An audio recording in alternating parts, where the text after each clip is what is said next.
લાકડિયા જૂથ ગ્રામ પંચાયતના તલાટી વિરુદ્ધ કાયદેસર કાર્યવાહી કરવા તાલુકા વિકાસ અધિકારી પાસે રજૂઆતો કરી.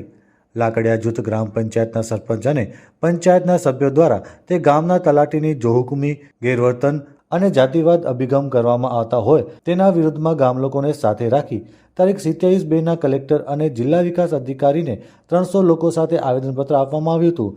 જે આવેદનપત્ર અંતર્ગત કોઈ કાર્યવાહી ન થતાં ફરી પાછા જિલ્લા વિકાસ અધિકારીને સરપંચ અને સભ્યો દ્વારા રજૂઆત કરવામાં આવી હતી અને જો આ તલાટી વિરુદ્ધ ધોરણસરની કાર્યવાહી નહીં થાય તો આવનારા સમયમાં ઉગ્ર આંદોલન અને શ્રી નામદાર કોર્ટમાં ફરિયાદ નોંધાવવાની પણ તૈયારી બતાવી હતી.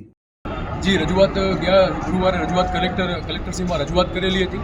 ત્યારબાદ આજે એક અઠવાડિયું પૂરું થયું, પણ છતાં પણ જે અધિકારી વિરુદ્ધ ફરિયાદ કરવામાં આવેલી હતી ગ્રામ પંચાયતના તલાટી ઉપર, એ આજે પણ યથાવત છે અને આજે પણ એ અધિકારી જાગતા થઈને ભરે છે. ત્યારે આજે ફરી પાછી અમે લોકોએ ડીડીઓશ્રી અને નાયબ ડીડીઓશ્રીને રજૂઆત કરી છે કે એક તરફ એક ભ્રષ્ટ અધિકારી છે અને એક તરફ છે લાકડિયા જૂથ ગ્રામ પંચાયત અને 8 થી 10,000ની સંખ્યાની પબ્લિક. આજે સ્વાભાવિક રીતે આપણે સમજી શકીએ છીએ કે ભચાઉના એક નાનકડા ગામથી કરી અને ભુજ રજૂઆત માટે આવું 200-250 માણસોને સાથે લઈને એ પોતામાં એક ચેલેન્જ હોય છે. જ્યારે પ્રજાને ત્યાંથી ભચાઉથી અહીંયા 200-250 માણસોને આખા ગામને સરપંચ, પંચાયતની બોડી અને સભ્યોને આવવું પડતું હોય ત્યારે આપણે સમજી શકીએ છીએ કે વહીવટીતંત્ર કઈ રીતે કામ કરી રહ્યું છે. જી, ચોક્કસથી. અને વધુમાં જો આપણે જણાવીએ તો આ તલાટી વિરુદ્ધ લાકડિયા ગ્રામ પંચાયતમાં અનેક એવા પુરાવાઓ પણ રજૂ કરવામાં આવ્યા છે ફરિયાદીઓ તરફથી. જેમ કે પ્રધાનમંત્રી આવાસ યોજનામાં ભ્રષ્ટાચાર કરી અને પૈસા માગવાના આરોપ હોય, જન્મ મરણના દાખલાઓના આરોપ હોય, ખોટા પેઢીનામા બનાવવાનું હોય કે ગામજનોને હાલાકી થાય એવી રીતે એમને ઉદ્ધતાઈભર્યું વર્તન કરવાનું હોય વગેરે અનેક પુરાવાઓ સાથે એમણે રજૂઆતો કરી છે કલેક્ટરશ્રીમાં, ડીડીઓમાં.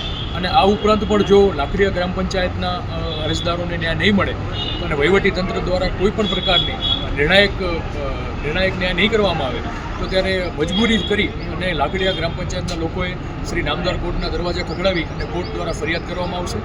આવતા અઠવાડિયે ગુરુવારે અમે માનનીય કલેક્ટર સાહેબ, માનનીય શ્રી જિલ્લા વિકાસ અધિકારી શ્રીને આવેદન આપવા માટે આવેલા હતા અને એને આજે એક અઠવાડિયું પૂરું થયું છે.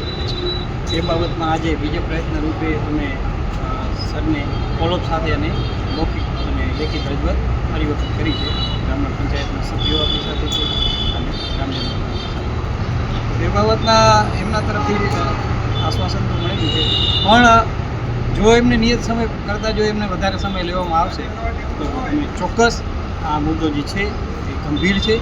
ગામ હિત માટે અમે ચોક્કસ તાળાબંધી કરશું ગ્રામ પંચાયતને અને સક્ષમ રીતે એવો જવાબ આપશું. સક્ષમ આંદોલન સાથે અમે એક મોટી મુહિમ સાથે એક જવાબ આપશું. આજે અલગ અલગ ગામડાઓ આ જે ખુલ્લું પ્રકરણ થયું છે તો હાલ અત્યારે અલગ અલગ ફોન આવી રહ્યા છે.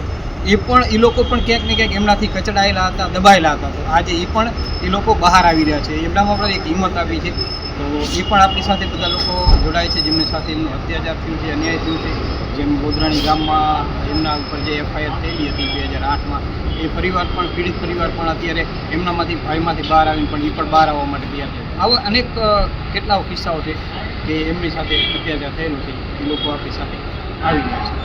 તો આવનારા જે નિયત સમય આપ્યું છે એમાં જો એક્શન ન લેવામાં આવે તો ચોક્કસ મોટું આંદોલન થશે, મોટા કાર્યક્રમો આપશું અને ચોક્કસ તાળાબંધી કરશું અને મહિલાઓ સાથે જ્યાં સુધી ન્યાય ન મળે ત્યાં સુધી ગ્રામ પંચાયતમાં બેસશું.